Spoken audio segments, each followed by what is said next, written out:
सहारनपुर नाम का एक छोटा सा गांव था। उस गांव में सरजू नाम का एक किसान रहता था।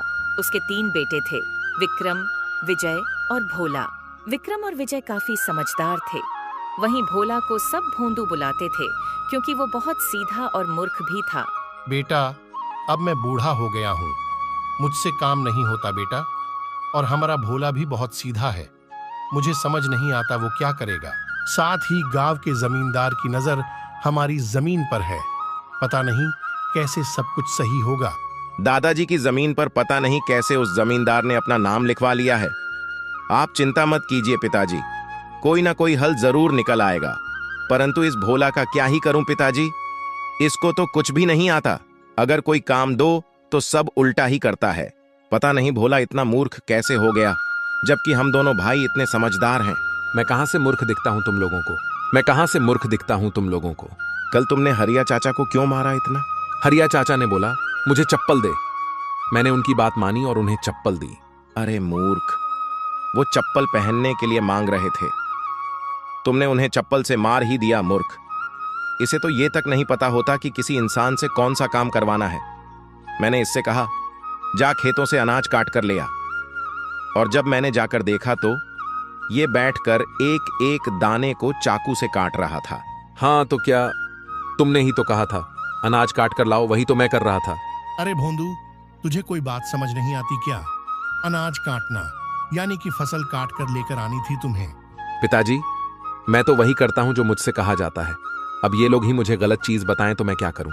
भोला के पिताजी को हमेशा भोला की चिंता लगी रहती थी। हे भगवान, पता नहीं भोले का क्या होगा, आप ही मेरे भोले की रक्षा कीजिए। सरजू बहुत बूढ़ा हो गया था, इसलिए उनका निधन हो गया। अब भोला का कोई भी सहारा नहीं था। दोनों भाई भी भोला का मजाक उड़ाते रहते थे। ओ भोंदू, इधर आ, मेरे लिए पानी लेकर आ। ठीक है भैया, ले आता हूं। विजय के बोलते ही भोला बड़ी सी बाल्टी में पानी भरकर ले आता है। अरे मूर्ख, बाल्टी में पानी भरकर क्यों लाया है? मैंने तो पीने के लिए पानी मांगा था, गिलास में लाकर दे। एक बार में कोई काम सही से नहीं करता तू। तुम इसे बोलते ही क्यों हो? कोई काम किसी काम का नहीं है ये, बस मुफ्त की रोटी तोड़ता है और खाली नुकसान कराता है। चल जा यहाँ से। भोला दुखी होकर वहाँ से चला जाता है। अब तो हर रोज भोला के साथ बहुत बुरा व्यवहार होता था। गांव के लोग भी भोला को मूर्ख बनाकर अपना काम निकलवा लेते थे। कुछ दिनों के बाद, भोला बेटा, मेरी कमर में बहुत दर्द है, जरा मेरे खेत जोत देगा तू? काका, खेत जोत लूंगा तो आपका कमर दर्द कैसे ठीक हो जाएगा? उसके लिए तो कमर दबानी पड़ेगी ना। अरे भोंदू, कमर में दर्द है, मैं खेत जोत नहीं सकूंगा, इसलिए तुझसे बोल रहा हूँ। तू भी ना भोंदू का भोंदू ही रहेगा। तो ऐसा बोलो ना काका, खुद गलत बोलते हैं सब और फिर मुझे मूर्ख ठहराते हैं। बताइए। हाँ बचुआ, हाँ, हम ही मूर्ख हैं। जा खेत जोत, मेरी कमर की चिंता तू ना कर। भोला मूर्ख जरूर था, पर वह बहुत मेहनती था। वो सबकी मदद भी किया करता था। हालांकि लोग उसका सिर्फ इस्तेमाल किया करते थे। एक दिन भोला गांव के रास्ते से कहीं जा रहा था। अचानक उसका पैर रास्ते पर बैठे कुत्ते की पूंछ पर पड़ गया। सोया हुआ कुत्ता गुर्राते हुए भोला को देखता है और भौंकने लगता है। अरे बाप रे बाप, क्यों भौंक रहा भाई? गलती हो गई, माफ कर दे। कुत्ता उसे दौड़ाने भी लगता है। माई रे माई, कहाँ फंस गया? बचाओ, कोई तो बचाओ रे। दौड़ते दौड़ते भोला जंगल में आ जाता है। वह जंगल के अंदर जाते जा रहा था। उसे पता ही नहीं था वो कहाँ जा रहा है। भोला अपने घर का रास्ता भी भटक गया था। उसी जंगल की एक और लड़की दिखाई देती है जो सूखी लकड़ियों को जमा कर रही थी। ये कौन सी जगह है? ये तो जंगल है, आप यहाँ कैसे आ गए? यहाँ तो कोई आदमी नहीं आता जाता। मैं रास्ता भटक गया हूँ, मुझे नहीं पता मेरा घर कहाँ है। उसके बाद भोला ने सारी बात उस लड़की को बता दी। भोला की बातें सुनकर उस लड़की को पता चल गया कि भोला बहुत भोला है, जो अपने घर का पता भूल गया है। मेरा नाम रमा है। चलो कोई बात नहीं, जब तक तुम्हें तुम्हारे घर का पता नहीं मिल जाता तब तक तुम मेरे साथ मेरे घर चलो।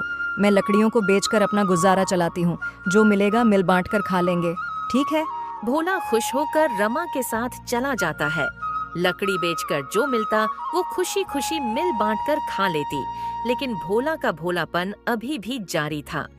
वह अपनी हरकतों से रमा को हंसाता रहता था। वहीं दूसरी ओर भोला के गांव में पता नहीं ये भोला कहाँ चला गया, मूर्ख कहीं का।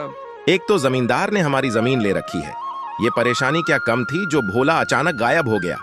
मैं तो तंग आ गया हूँ। चिंता मत करो, कोई ना कोई रास्ता जरूर निकल आएगा। इधर कुछ दिन बाद भोला जंगल में लकड़ी का गट्ठर उठा रहा था।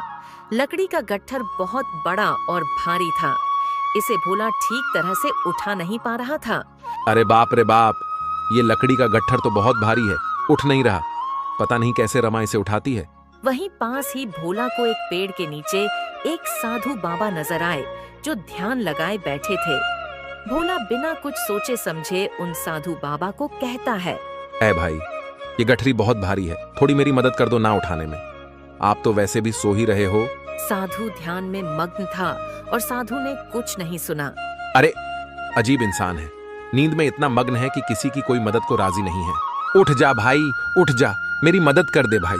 कौन मूर्ख है जिसने मेरी सालों की तपस्या भंग की? मैं ध्यान कर रहा था मूर्ख, तूने मेरा ध्यान तोड़ दिया है। तू खुद को समझता क्या है? बहुत बुद्धिमान है तू, इतना घमंड है तुझे अपनी बुद्धि पर, मूर्ख इंसान। लो, अब आप भी मुझे मूर्ख बोल रहे हैं। आपको नहीं पता मैं कितना समझदार हूं। सब बस मुझे मूर्ख बोलते रहते हैं। तू बहुत समझदार है ना, तुझे अपनी बुद्धि पर बहुत घमंड है ना। जा, मैं तुझे श्राप देता हूं, तेरी बुद्धि पलट जाएगी। तू अभी जैसा है उससे ठीक उल्टा हो जाएगा। तू खुद को जितना समझदार समझता है ठीक उसका उल्टा बन जाएगा। अरे महाराज, श्राप भी दे दिया, मेरा गट्ठर तो उठवा देते। अजीब बाबा है यार। इसके बाद साधु बाबा वहाँ से चले जाते हैं। अचानक भोला ने अपने अंदर एक अजीब सा परिवर्तन महसूस किया, पर उसे समझ नहीं आया कि आखिर हुआ क्या। भोला घर आता है। वहाँ रमा बैठकर लकड़ियों की कीमत का हिसाब लगा रही थी। आ गए आप? सारी लकड़ियाँ लेकर आए हैं ना? फिर रमा लकड़ी के पैसे जोड़ने में लग जाती है। 100 रुपए होने चाहिए। रमा, तुम गलत हिसाब लगा रही हो। झोपड़ी के पीछे जो लकड़ियों का बंडल रखा है, तुमने उसे बेचा ही नहीं है। और कल तुमने 2 गट्ठरों को आधे दामों पर बेचा था, क्योंकि वो गीले थे, इसलिए तुम्हारे पास अभी 50 रुपए ही हैं। हाँ, मैं तो भूल ही गई थी। रमा चौंक जाती है। आपने तो बिल्कुल सही हिसाब लगाया है। अचानक से आप इतने समझदार कैसे हो गए? भोला ने रमा को साधु महाराज वाली सारी बात बता दी। असल में साधु का श्राप भोंदू के लिए वरदान बन गया था। वो अब समझदार हो गया था। रमा सब सुनकर बहुत खुश हुई। आप बुरा ना माने तो एक बात कहूँ। अरे, इसका बुरा मानने वाली कौन सी बात है? कहो ना। आप मुझे बहुत अच्छे लगते हो और हमारा एक दूजे से जान पहचान भी अच्छा हो गया है। क्यों ना हम दोनों शादी कर लें? क्या सच में मैं तुम्हें अच्छा लगता हूँ? मुझे मंजूर है। इसके बाद रमा और भोला दोनों शादी कर लेते हैं और साथ साथ रहते हैं। कुछ दिनों के बाद रमा, अब मुझे अपने गांव जाना है। ठीक है, आप चले जाइए। जाऊंगा, पर अकेले नहीं। तुम भी मेरे साथ चलोगी? तुम मेरी अर्धांगिनी हो, चलोगी ना? अब मेरे सब कुछ आप ही तो हैं। मैं आपके बिना भला कैसे रह सकती हूँ? भोला रमा को लेकर अपने गांव पहुंचता है और अपने घर जाता है। वहां वह देखता है कि उसके दोनों भाई चिंता में बैठे थे। विक्रम भैया, मैं आ गया। अरे भोला, तू कहाँ चला गया था रे? हमने तुझे बहुत ढूंढा। कहाँ था तू और ये कौन है तुम्हारे साथ? भैया, मैं गलती से जंगल चला गया था, वहां रमा ने मुझे सहारा दिया था। अच्छा हुआ तू आ गया, पर क्या फायदा? हम तो बहुत बड़ी मुसीबत में फंसे हुए हैं। मुसीबत? कैसी मुसीबत भैया? पिताजी की पूरी जमीन जमींदार ने अपने नाम करवा ली है। अब हमारे पास जमीन का एक टुकड़ा भी नहीं है जहां खेती करके हम अपना गुजारा कर सकें। पिताजी की जमीन जमींदार ने हथिया ली है। आप चिंता मत कीजिए भैया, मैं वो जमीन छुड़वा लूंगा। तू छुड़वाएगा जमीन? तेरे जैसा मूर्ख ऐसी बातें कर रहा है, सुनकर हंसी आ रही है। आप मेरी बात तो मानो भैया, मैं जमीन जरूर छुड़वा लूंगा। मेरे पास एक योजना है। भोला अपनी योजना बताता है। भोला की बात सुनकर दोनों भाई दंग रह गए और सोचने लगे कि भोला इतना समझदार कैसे हो गया है। उन लोगों को रमा ने साधु के श्राप के बारे में बता दिया, जो श्राप भोला के लिए वरदान बन चुका था। भोला, जैसी योजना तुमने बनाई है हम वैसे ही काम करेंगे।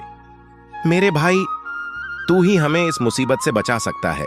भैया, आप फिक्र ना करो, अब देखो जमींदार को सबक कैसे मिलता है।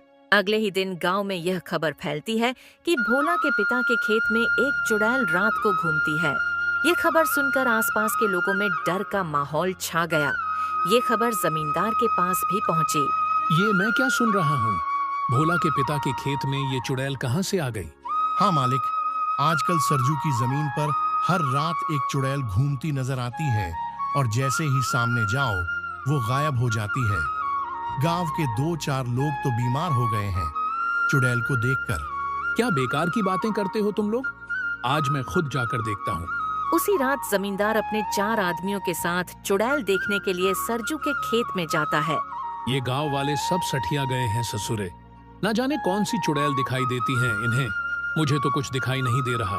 तभी जमींदार को पीछे सफेद कपड़ों से लिपटी बाल खुले हुए कोई आता दिखाई दिया। जय हनुमान, ये चुड़ैल कहाँ से आ गई यहाँ पर? हे भगवान, रक्षा कीजिए, रक्षा कीजिए भगवान। मालिक, चुड़ैल तो गायब हो गई है। तभी अचानक चुड़ैल फिर वहाँ आ जाती है और बोलती है, ये जमीन किसकी है? मुझे बहुत पसंद है। अब तो मैं यहीं रहूंगी हमेशा। इस जमीन पर जिसने अपना हक जताया है वो मारा जाएगा। हाँ, तुम्हें मरना है? और चुड़ैल फिर से गायब हो जाती है। हे भगवान, आज बचा लो। मुझे कोई जमीन नहीं चाहिए। कभी मुड़कर इस जमीन की तरफ भी नहीं देखूंगा। सब के सब लोग वहाँ से डरकर भाग जाते हैं।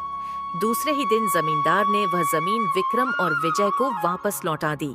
अरे विक्रम बेटा, मुझसे गलती हो गई। ये जमीन तो सरजू की थी और उसी की रहेगी। हाँ, ये रहे तुम्हारे जमीन के कागज। हाँ लाओ। और दूसरी बात, अगर गलती से भी हमारी जमीन पर नजर डाली ना तो हमसे बुरा कोई नहीं होगा। जमींदार बिना कुछ कहे वहाँ से चला जाता है। वाह भोला, क्या दिमाग हो गया है तेरा। तेरे प्लान ने तो सच में हमारी जमीन वापस लौटा दी। और हाँ, रमा भाभी भी कमाल की कलाकार हैं। चुड़ैल बनकर क्या खूब डराया जमींदार को। धन्यवाद रमा, हमारी इतनी मदद करने के लिए।